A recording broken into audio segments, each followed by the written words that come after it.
Story: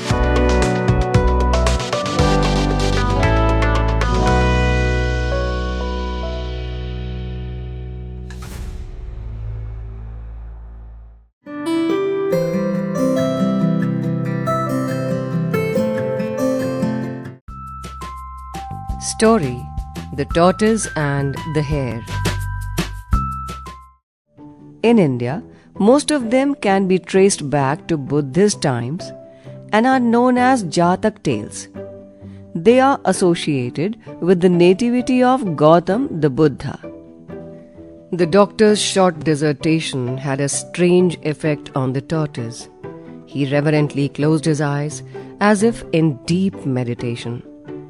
The Maulana felt that a long and learned discourse on the genesis of animal tales was not quite the thing for a tortoise. He gently reprimanded the doctor. "We need not go to such lengths on the subject. Just answer the tortoise's question to his satisfaction." Dr. Filfor replied, "If you will forgive my saying so, Maulana Sahib, I do not like to be interrupted. I have already told you that my constipation has adversely affected my memory. Accumulation of too much knowledge has also created a kind of mental block. Different kinds of knowledge create confusion. That's why I make copious notes. I consulted them last night on this very topic. If you keep interrupting me, my mind may wander. You must take my word that all I am telling you is strictly relevant. Let me proceed with my answer to Mr. Tortoise and kindly refrain from further interruption." "Yes, as I was saying." Now, what was I saying? It's gone completely out of my head. "Something about the Jatak tales and someone called Aesop," reminded Maulana Gufram meekly. "But pray do not let the flood of your learning drown the question posed by this poor tortoise," the doctor retorted sharply. "I am a D.Lit. I am charged with the dissemination of literature. I live by learning.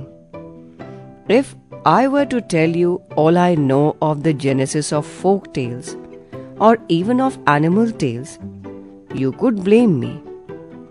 But the truth of the matter is that in the study of literature, it has now become unnecessary to devote attention not only to stories of animals, but even to literary masterpieces.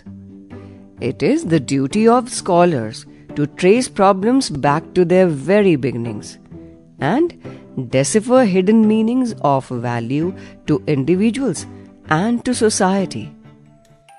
We research scholars spend our lives in this pursuit, just as you have to know the circumstances in which a poet was reared before you can correctly interpret his poetry. So, you must know the background of his society and the stage of its historical evolution. These are rare gems which we must dive for. Nothing else seems to have any value." The tortoise had again shut his eyes. Maulana Gufran spoke impatiently. "Let's forget it. Don't tell me that in your great discipline there is no such thing as a straight answer to a very straight and simple question." "And what precisely do you mean by that?" "Only this. What is the truth regarding this business of the tortoise and the hare?" "Maulana Sahib, listen very carefully. The truth of the matter is that in these tales, animals have been used as symbols.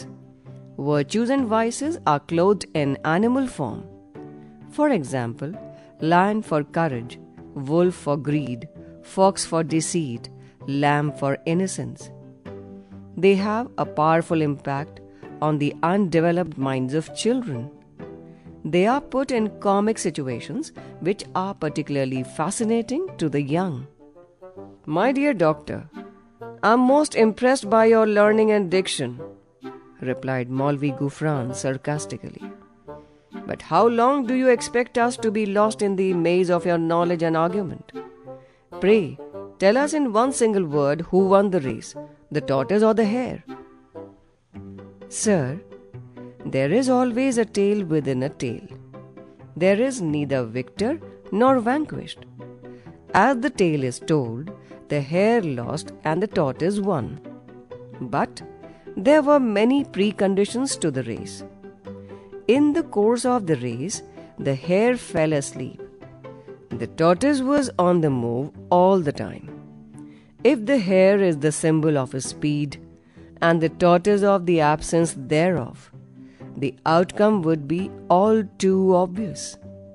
On the other hand, if the hare is used by the storyteller to symbolize overconfidence or carelessness born of hubris, and this tortoise to symbolize untiring perseverance born of humility, then there is a stronger reason to accept the verdict in the tortoise's favor. It is not for me to prejudge the issue. If you are willing to hear more on the subject, I shall tell you. I am not well acquainted with the hare as a species, as I have not had the time to study all that has been published on the subject. But take the tortoise. He is closer to the people of the American and Asian continents. It is on the tortoise's back that we envisage the world we live in. The Mundars worship him. Others use him for sacrifice.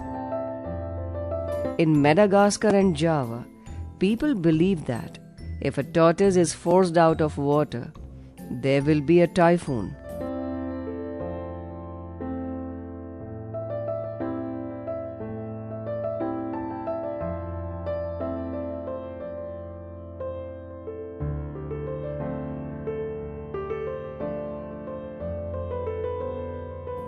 In the later Vedas, we find the tortoise portrayed as a god.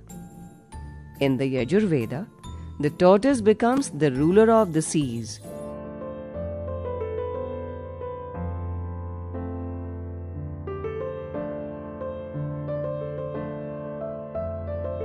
In the Atharva Veda, he is called Kashyapa.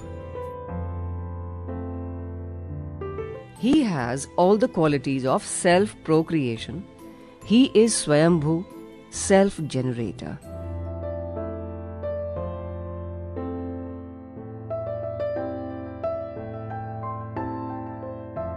It is written in the Saptapatha Brahmana that after Prajapati had created all the creatures of the earth, he assumed a tortoise-like incarnation. It is probably for this reason that the Hindus have given the tortoise a place in their pantheon of gods and worship him as an incarnation of Vishnu.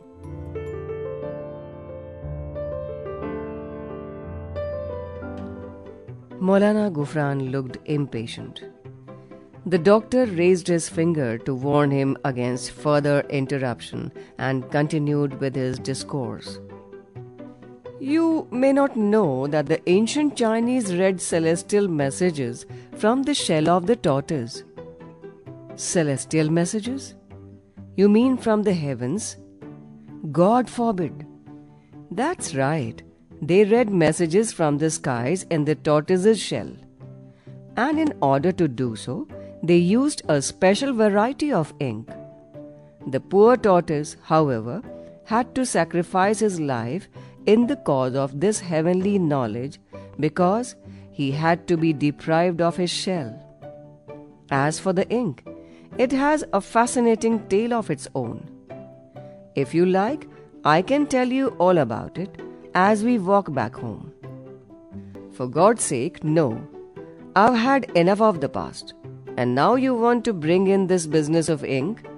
Instead of a straight answer to a straight question, you have ensnared us in a cat's cradle. I'm so sick of all this. I could throw up like one stricken with cholera. Normally, I have loose bowels, but today you have constipated me with information. Dr. Filfor ignored the Maulana's tirade. What was I saying? Tell me quick, or I'll lose the trend of my thought. Maulana Gufran gave up. You were saying something about Chinese ink. I don't recall what bearing all this has on the tortoise and the hare. Again, that hare. I've already told you that I have not studied the hare adequately. But by now, you should have guessed how much I know of the tortoise. The Chinese poured a kind of ink on the inside of the tortoise's shell to read the future. In short, Maulana Sahib, this tortoise is a strange creature. For God's sake, spare us, pleaded Maulana Gufran. Forgive the poor old tortoise and your humble servant. We erred grievously in troubling you. Please, please forgive us. There is no reason to be upset, assured Dr. Filfor. You honored a humble scholar such as I by consulting me on this important problem. I have told you all I know. Just a minute, he cautioned after a pause. I overlooked mentioning one fact. You used the words poor and old for your friend the tortoise. How long do you think tortoises live? Between 300 and 400 years. Your friend is still young. He has at least another 150 to 200 years to go. Tortoises live a long... Enough is enough, snapped Maulana Gufran. Let's not start on the age of tortoises. If you are not prepared to listen to me, I will leave at once, exclaimed Dr. Filfor, walking away. The tortoise, who had been lost in his own thoughts while this discourse and argument were being bandied, had now fallen asleep. The sudden silence roused him. It often happens that one sleeps through noise and is woken by its cessation. Mullaji, has he left? I just dozed off for a moment. Please forgive me, he said on awaking. Please, get me out of this predicament. I have already given you enough trouble, and you have been good enough to bring Professor Sahib and Dr. Sahib to me. But it seems to me that they did not understand my problem, or maybe I did not comprehend what they were saying.